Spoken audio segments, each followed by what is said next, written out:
reach out to someone who's doing what you want to be doing. If you're at a place where you want to do flipping or short-term rentals, hop on social media, find people who are out there doing it. There's a lot of people doing it. People have different personalities. I appeal to different people than, so-and-so that's doing the same thing down the street. There's no need to reinvent the wheel, right? Share tips and tricks with people that are already out there doing it.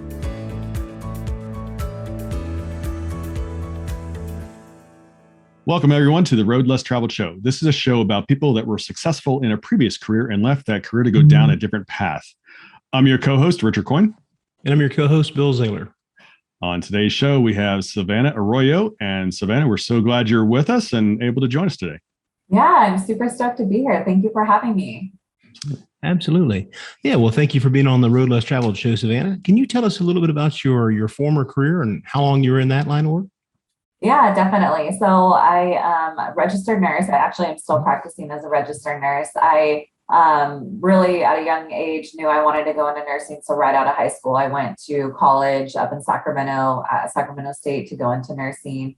Graduated, worked in a couple different specialties, and then was naturally drawn towards leadership type positions and roles. And so I went back to school and I got my master's degree in nursing leadership and administration. And then after that, I relocated down to Los Angeles. In my last full-time role, I was helping oversee perioperative services for a hospital here in LA. So I was overseeing cath lab, specials, GI lab, the PIC team, non-invasive cardiology, a bunch of different stuff, helping do healthcare operations and staff support. And then got started investing in real estate at the beginning of 2020. Did enough deals and was grinding through that enough that it's allowed me to leave that full-time job. And now I work per diem at the hospital just to kind of, stay relevant. I love nursing and connect with people that way, and then do real estate full-time. Excellent. Well, can you tell us a little bit more about your current path and the real estate full-time, how that's evolved? Yeah, so I got started investing in real estate at the beginning of 2020. I had just had my second daughter and was getting to the point where my maternity leave was coming to an end, and just thinking about having to hand over my 3-month-old baby to someone else to take care of so I could go back to work and get that paycheck. It just was super discouraging and defeating. And I felt like, kind of trapped in the W-2 grind, and started talking to my husband and looking at different ways. We had 2 daughters under the age of 2, and just wanting to have time freedom with them. And our current jobs, Monday through Friday, 8 to 5, didn't really allow that flexibility, having to ask for PTO and time off and sick calls and all that stuff with kids. So we started looking into different ways that we could build wealth, generate passive income, create a business, and stumbled upon real estate for obvious reasons. It's one of the best strategies out there to do that. And so we got started investing in single family homes. And then shortly after, we moved into multifamily syndications. And that's currently what we're doing right now, is multifamily syndications. Oh, it's great. Very cool. Yeah. Well, I'll tell you what, nursing is a wonderful field. And again, obviously, I know it's been an interesting year and a half, but certainly, all the things that the nurses out there do for us is fantastic. And again, just, it's interesting, the decisions and sacrifices you make for your family along the way. That's a lot of what drives us. Again, unfortunately, I was so focused on family earlier in my investing years that I didn't invest. I was focused on the family, really trying to drive, putting my kids through private school and, ultimately college and things like that. And, and I wish I had, realized that I could probably do a lot more for everybody if I had been investing early. And so it's great that you made that decision. Talk about decisions. I have a brother who actually, took a job working second shift so he could be home with the kids while his wife was at work, and then vice versa in the evenings for their family. That was the perfect thing for them. So, yeah. So Savannah, in your nursing career, perhaps, is there a humorous story that you can share, something that made you scratch your head and go, oh, I enjoy this. I love the field, but sometimes I gotta wonder, why am I doing this?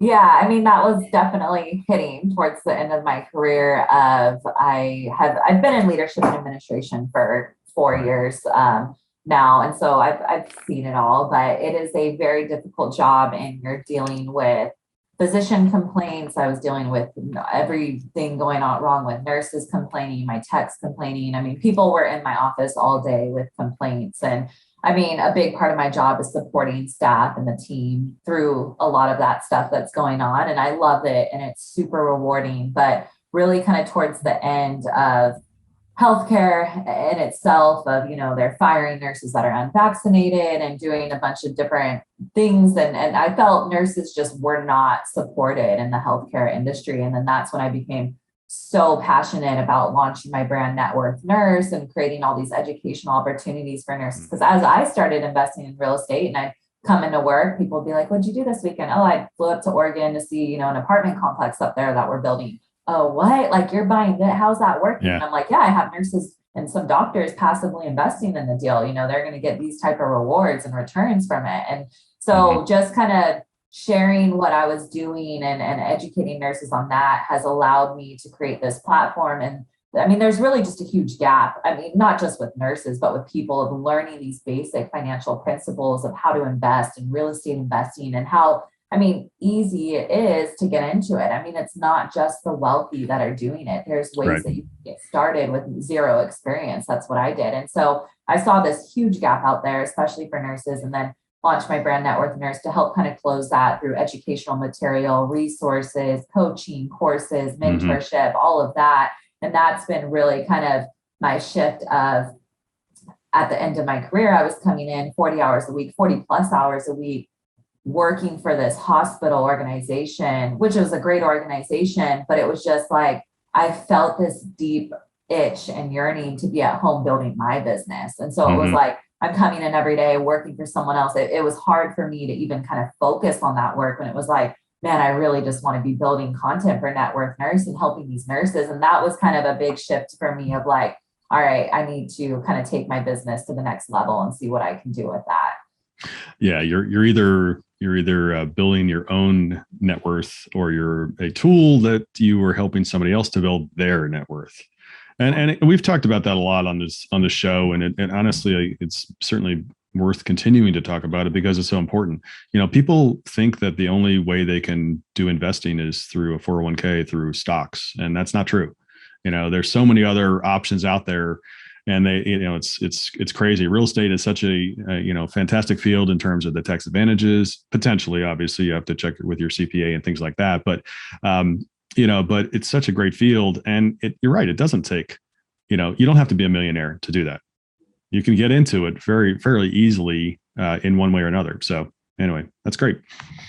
Yeah, that was one of the biggest shifts for me at the beginning of 2020. I was looking, when my husband and I were looking at our financials, we were like, all right, we're putting 15 to 20% of our paychecks towards retirement. Like, this was a good thing. People were congratulating on us. Like, you're doing the right thing. Like, you're going to be set when you're 65. And we were just like, wait, what? Like, that's what we're working and grinding towards, is that? Like, where can we get it now? Like, what if our daughter needs a car when she's 16? Like, we can't, get into that money without being penalized. It just felt so discouraging to think like we're putting away all this money. I mean, that's a big chunk coming out of your paycheck every month going to these retirement accounts. And it was like, all right, well, we won't even see that for the next like 30 plus years. So it was a big shift in like, yes, there are other ways to invest, but outside of your retirement account, but you need to be careful of who you get that advice from, because, if I'm sharing this stuff with like my family or my financial advisor, they're going to tell me not, no, keep putting 15 to 20% towards that 401k. But it's like, all right, if I'm earning 9% there,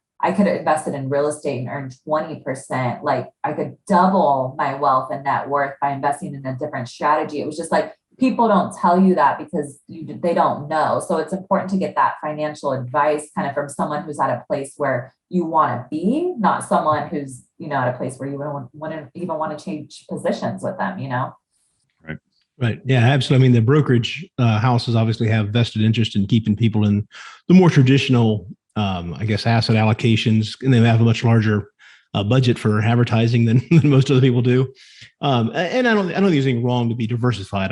So I don't want to say that, but like you said, it's good to have multiple streams of income and to have different ways to, and you're in more control, obviously, in your own deals, right? You can go out and affect the operation where you can't affect the operation of Apple or Google by calling someone up, unless you have a lot of shares, I guess. But the average person can't. Right. Yeah. Well, Savannah, can you tell us? I know you touched on already, like one of the deciding factors getting you to change path. One was more time with your family. You're looking for, but is there something that initially got you to real estate? How you found that particular path? Really just so when we started learning about like passive income and multiple streams of income, I just really hopped on YouTube and was kind of like, how are ways you could generate this? And I mean, real estate was popping up over and over and over through Bigger Pockets or all these other YouTube stars that are investing in real estate and have great content out there. And it was listening to that and learning to that. And what I loved about real estate is there's so many different strategies in it. You know, Airbnb, there's flipping, you could do single family homes, multifamily, commercial, you can go out and buy Taco Bells, you know. And so that was, to me, listening to podcasts and then listening to people from all walks of life doing it, you know, other moms out there doing it, single moms, like people who were in similar positions with me, you know, student loan debt, zero experience. And that's when it was listening to those stories of, wow, all these people are out here doing this. Like I can do this too. So that was kind of a big deciding factor in moving forward with real estate. Yeah, absolutely. And we talked about this quite a bit before, but I think it's great when you like find real estate, you know, you want to go into that and then, you know, explore all the options. Like you said, notes, industrial, multifamily, hospitality, whatever your niche. But then once you decide on one, we always caution not to have like this shiny penny syndrome, right? Don't start on one and then try to do 15 at the same time. You know, go once you pick the category you want to be an expert in, go deep on that and get all the knowledge you can. I think will be beneficial to most people in the long run. To specialize versus being a generalist. Yeah. That is so hard when you get into it, right? Because when you hear about someone juiced off another strategy and you're like, oh, they're making $5,000 a month off Airbnbs. Like, this is what I gotta be doing. But yes, you have to stay focused, stay the path. And yeah, I mean, kind of going back to your first question of just like real estate has cash flow, the tax advantages, appreciation. I mean, just learning about appreciation in itself of how you can gain equity and build your net worth through that alone is just, you know, enough to sell you. But not even to mention the cash flow and the passive income if you want to take a more passive approach or be active. And yeah, there's so many advantages that it was just incomparable to other businesses out there and strategies. Yeah. Right. And then on top of that, the bank's going to be your partner and lend you 75 to 80% of the money. I mean, you know, what is the bank going to partner with you on your brokerage account? I don't think so. No, it's pretty amazing. So, Savannah, you know, again, talk about a little bit about your, you know, when you first started going, you know, getting the Networth Nurse going and, you know, your brand and really diving in deep. Were there some obstacles you encountered along the way? Yeah, definitely. So when we started investing and we wanted to move into the multifamily syndications, which in a syndication, you're pooling together resources and allowing multiple people to kind of come together and do these larger deals that they normally wouldn't be able to do on their own. So going out and buying an apartment complex is like, oh, what? I can go and do that? But yes, you can if you have people who want to passively invest with you, put up the money. My husband and I had the skill sets and the knowledge based through a coaching program. We paid for a coaching program, invested in that so that we could learn how to go out here and do this, especially because we were handling other people's money. So we wanted to do it the right way. Invested in the coaching program, started raising money from passive investors, and we really kind of exhausted our network of family and friends. Like they weren't in a place to be investing in these type of deals. And so that was when it was like, all right, so if we want to go and raise money for these type of deals, spread the word, we need to have some sort of platform. And my husband and I are very much, before all this, you know, behind the scenes, we have a private life. We like it that way. And so thinking about starting a brand, launching a brand, putting our face out there associated with our company was hard. It was very vulnerable. It was very difficult. And even now, you know, occasionally when I post stuff or have to do certain things on social media, I'm putting myself in a vulnerable position. And that's difficult. And I think it's important to acknowledge that, because if you come into this space, you think the people that are out there doing reels and YouTube videos and like, oh, it just comes so naturally to them. No, it doesn't. Like, but before I started doing podcasts, I was making my husband sit and practice interview questions with me because I was so nervous. You know, now I do investor webinars, but for the first few ones, I was practicing them for hours before I actually did my first webinar. So there's a lot of hurdles in that, and it can be super discouraging because you hop on Instagram and you see people that are putting out these videos and they're like, man, they're just doing it. They're rock stars. They're nailing it. And then it makes you feel kind of bad, right? Like, what am I doing wrong? Why is this so hard? But really kind of just pushing through and having a lot of that grit to overcome those obstacles of, imposter syndrome or thinking you don't deserve a place in the space and all that stuff. So really kind of working through that, which the support of my husband helps so much, and my sister and that sort of stuff. But to keep on keeping on, and really launching Networth Nurse has allowed me now to connect with so many nurses and healthcare professionals, which is so amazing. I mean, now through my social media platforms, I have people reaching out to me every day, wanting more information or wanting to learn, or they're nurses and they're like, I'm motivated to, be in a position where I can leave my full-time job too. Like, how can I do it? And I have coaching services and courses and stuff now too. And it's just been so rewarding to be able to provide these opportunities to nurses that they have literally never even heard of. So that's really my big passion project right now. Great. Well, so what can you think back as you transitioned and got into real estate? What was your first victory that you had? And you're like, okay, I'm definitely on the right path now. They kind of solidified that for you. So going under contract on that first deal, because there's a lot of work that goes up to that point of underwriting deals. So in the multifamily world, the underwriting process is pretty extensive. I mean, it's a huge spreadsheet with a lot of formulas. You're making sure everything vets out. You're raising money. So that's all factored into this underwriting of how are your investors getting paid out? How are you making money as an operator? What your predictions are over a 3 to 5 year period. So the underwriting process is a huge learning curve getting into it, and establishing relationships with brokers that will actually take you seriously enough to send you good deals, because, they're saving their good deals for their vetted out investors that they know can close. So if you're new coming into this space, you don't have a track record, you've never closed on a deal before, it can be hard for people to take you seriously. And so even kind of working up into that point of like, all right, underwriting, doing all the brokers, there's so much work, months of work that goes into that with like no reward that you're seeing. So when you go under contract on that first deal, it's like, yes, we're here, went under contract. And then now it's like all this other work that starts, right? Like the due diligence, vetting all your numbers, raising the capital, getting the deal to the finish line. I mean, it's honestly just the beginning, but I know that small victory at the first point, my husband and I were like, yes, like we did it. We're under contract. Like now we just got to take it to the finish line. So that's a big victory in the beginning. Right. Absolutely. Yeah. It's an incredible feeling. Absolutely. But you're right. There is ongoing work. And again, that's part of your job as the syndicator is to really, get it going, start those operations, really drive the returns and the value for the investors. They're expecting a return. So you've got, there's work ahead, but it's worth it. I think it's very rewarding as well as, enjoyable, so we certainly enjoy it. So, Savannah, in shifting gears, you mentioned you've gone part-time on the nursing and you're, because you still love it, but you're doing this now, heavy focus. Is there a funny story you can share since you created Networth Nurse? Funny, I guess, really just kind of connecting with people has been fun. So since I've started I transitioned out of my full-time job and then moved into a per diem job at a hospital. And I had nurses reach out to me who know, like, I'm in California or LA. And when I was transitioning, I had a nurse reach out to me like, I love your stuff. I'm so excited for your courses coming out. I'm in LA too. I saw you work at this hospital.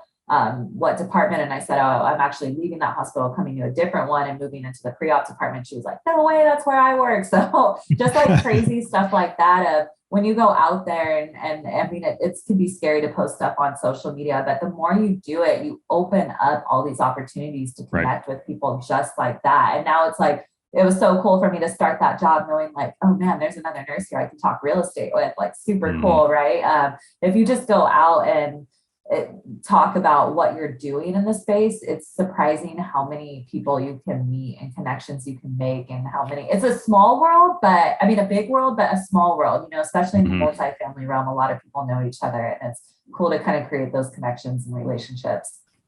Absolutely. Yeah. We're always amazed at, like I said, you're just, 1 or 2 connections removed, it seems like, from somebody in this space. Like I said, it's amazingly small for as big as it really is. Yeah. Well, where are you today on your journey, Savannah? You talked about the education platform seems big and you're rolling out more that way and doing more syndication. So where are you today on your journey? Yeah, so we did, when we first started, we did 3 syndication deals within a like 9-month period, which was a lot of work. And they were strong value add deals. So really after that, we took kind of a 6-month break to stabilize these properties, kind of get a little rest because we were capital raising, doing a bunch of stuff for a long time. So stabilize those properties, went out, kind of continued growing our relationships. I put a lot of time in a Networth Nurse, but now we're putting out offers right now. I think we might go under contract today. We'll see. We're supposed to get news of that. So yeah, continuing. We're going to do another deal hopefully in the near future. And really Networth Nurse is really played into capital raising and what I'm marketing with my brand and real estate, but then also, like I said, just providing the educational resources and content for nursing. So my real estate business has Willow Investment Group. That's our real estate and business has now allowed me to start this other business, Networth Nurse LLC. So now I've created 2 businesses and it's been a lot of fun, but a huge learning curve of, I'm out here starting my own business and this is all the stuff that I need to do. Now hopping on and getting, oh my gosh, I'm blanking on the name, but that application that does all your accounting information and QuickBooks and, it's trying to do all that stuff and creating the business plan, but yeah, working on that. Oh, excellent. What geographic areas do you look to invest in? So we're located here in Los Angeles, California. We have single family homes over in Atlanta, Georgia, and we love that area. We don't have a multifamily building over there yet, but it's a goal. We have 3 apartment complexes up in Oregon, up there. We also like Reno, Nevada and New Mexico. Okay. Excellent. Yeah. Well, good. Savannah, is there something that you perhaps through your company or maybe with the apartment complexes or somewhere along the way, something you do to give back to try to help others? Yeah, definitely really just connecting with nurses and the mentorship. I mean, my husband and I have gone through the coaching and mentorship and we know what it's like for someone to kind of hold your hand through some of the beginning stages. And I think that's honestly one of the biggest reasons that people don't get started in real estate is they just don't know where to start. They don't know what to look at. They don't know who to trust. And this has allowed us to share with our friends and family, especially these investment opportunities, that it's super cool to involve our family in these type of returns. And when we send out the disbursements, it's just such an awesome feeling when I get texts like, I got my money deposited to my check, like, thank you, or to my bank account, like, thank you. So that's really what drives us, is being able to kind of build up and elevate our network of family and friends and, lift them up through these real estate investments. Very nice. Excellent. Mailbox money is a good thing. That's right. Yeah. Well, Savannah, what's something you've recently implemented in your business that's helped you achieve your goals? So an investor portal, that was something that we didn't do for our first 2 deals. After we did our last one, we created or signed up for an investor portal. We used InvestNext. I highly recommend them, love them. They're kind of newer in the space, but they have great feedback. And because they're newer in building, anytime like I notice something that could be, done better on the portal, they're so responsive of incorporating stuff like that. They get back to me with video wheels like quick within 24 hours. It's been super helpful for our investors too. I mean, you have all the documents, all the legal paperwork on there. You can raise through the portal. You do the disbursements through there. All of the PowerPoints and graphics. And now I do communication. So we replaced the roof on 2 of our buildings. And I take before and after pictures, kind of say what's going on, upload them onto the portal. All my investors can see them. So all our investors can see what's going on at even our other projects. And it just keeps people in the loop. Like they're very involved with what you have going on. I mean, I know that there's passive investors that come onto these syndication deals, and some people like to be super passive and don't really care to know what's going on with it. As long as their check shows up in their bank account every 3 months, they're cool. But then I have a lot of people who love learning about real estate and love seeing the before and after pictures and what's going on. And I have a lot of limited partners in my deals that eventually want to go on and GP their own deals. So we do a lot of more information and deep dives into kind of what's going on with our deals to help them get a leg up when they want to go start doing their own deals. That's great. Nice. Yeah. Very nice. Good. Savannah, what advice would you give somebody who's looking to make a path change or change their road? I would say to reach out to someone who's doing what you want to be doing. And this is in business, it's in real estate. I mean, even in health, like if you're wanting to run a marathon, find someone on Instagram, someone you know who's doing it, reach out to them, ask them how they got started, how they built a training regimen, what works for them, what didn't work for them. I have calls like this all the time with people. I know a lot on podcasts and people say, provide value, see if you can add value to these type of people. And I have so many people who reach out to me, like asking if they can help me in any way. And I've created partnerships with this, like through my brand Networth Nurse. I brought on another nurse into my business. He has equity in my business because he initially reached out to me like, how can I help you? Like, I love what you're doing. How can I provide value? And he started providing tremendous value. And it was like, I want you on my team. Like, I want to do this with you. And so if you're at a place where you want to do flipping or short-term rentals, I mean, hop on social media, find people who are out there doing it. And there's a lot of people doing it. People have different personalities. I mean, even what I do is syndications. There's a lot of people doing syndications, but I appeal to different people than, so-and-so that's doing the same thing down the street. So I would say to reach out and spread. There's no need to reinvent the wheel, right? Share tips and tricks with people that are already out there doing it. Right. Great advice. Yeah. Well, Savannah, what's the best way for the listeners to be able to reach out and learn more about what you're doing? Yeah, Networth Nurse. So you can find me under Networth Nurse on all social media handles. So that's Instagram, LinkedIn, YouTube, and Facebook. My website's changing right now to networthnurse.co. Tons of information on there. I love connecting with healthcare professionals, especially nurses. If anything I said has been remotely interesting, please reach out. I love connecting. Excellent. We'll put the links in the show notes below also. Excellent. Well, Savannah, we want to, definitely thank you for being on the Road Less Traveled show today. Enjoyed the conversation and wish you continued success. Awesome. Thank you, guys. It was my pleasure being here. Savannah, again, really want to thank you. We'd also like to thank our listeners for tuning in and giving us a 5-star rating on all the platforms so we can continue bringing more great content like Savannah Arroyo, who is our guest today. Certainly, we'd also like to thank Park Capital Partners, who sponsors this show. We'd also like to remind everybody about the Park Capital Partners Foundation, a 501c3 nonprofit. And finally, as well, the Park Capital Value Add Fund, that is a 506c fund. Please certainly reach out, and we'd love to stay in touch with everybody. Again, thanks, Savannah, for being on the show. Remember, folks, the road less traveled may be calling you. We recommend that you listen and take action. Thanks for joining.